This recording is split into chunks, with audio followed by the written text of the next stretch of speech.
through these holes here. See, and then it's got to be babbited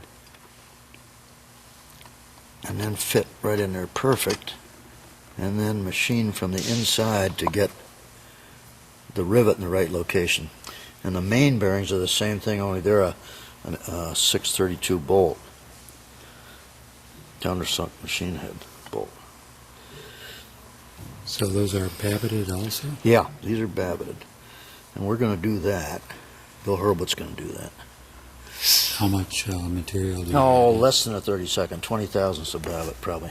We got it. They're all going to be the same, and they're patterned after an old one, which I don't have around here somewhere. How do you get babbitt in that small a space? Well, you lay it in. You lay it in with fire and skill. And then we get the Did you say it's machined after that? yeah. Then we'll rough bore it on the Brown and Sharp mill, leaving about whatever it needs, and then we'll take that assembled. We'll take the crankcase up to Pena and have them line bore it, so it'll be perfect. It'll be just like new. And then the rod bearings we'll probably do those right on our Brown and Sharp mill, because we've got a setup for doing that. Now, how did Curtis do it? Don't know, but he did lots of them. I mean, was it the same? It's basically the same thing as OX5, and they made 12,000 of those engines. I don't know how many OXX6s they made, but multiply 12,000s by 8 cylinders, or 12,000 by 5 main bearings, and you got a lot of pieces. And they sure as hell weren't doing them at the rate we're doing them. Yeah. We'd still be partway through World War I. Which would be a bitch, because you wouldn't have been able to have World War II and Korea and Vietnam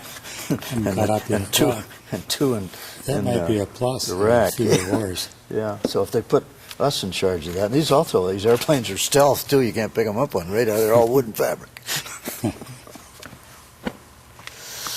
And then we got this water pump project. We got that pretty well nailed down. How to make a water pump run backwards and be able to crank through the water pump with a much heavier wall shaft, same basic shaft, but a heavier wall, because we're not lubricating it through the center and making a great big hole in the end to lubricate it, the same hole that weakens the wall where you want to crank through. So we got that problem solved, reversing them and make it so that the engines will be able to be cranked through the front like they were supposed to be.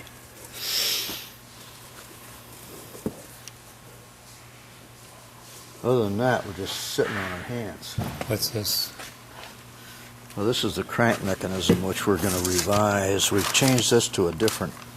We're going to change this cam. This is what cams it away so the crank doesn't catch you after the engine starts, and we'll be able to change that because we're using a smaller escapement, which looks more like this rather than the one we had last year, which had a lot more throw to it. Uh-huh. So it's spring-loaded away, it's cam-loaded away, and it's less throw, so it should make it better. And the mags are going to allow it to start better, start easier. So it'll be startable right from the airplane, right where it was originally. Oh, yeah? No propping.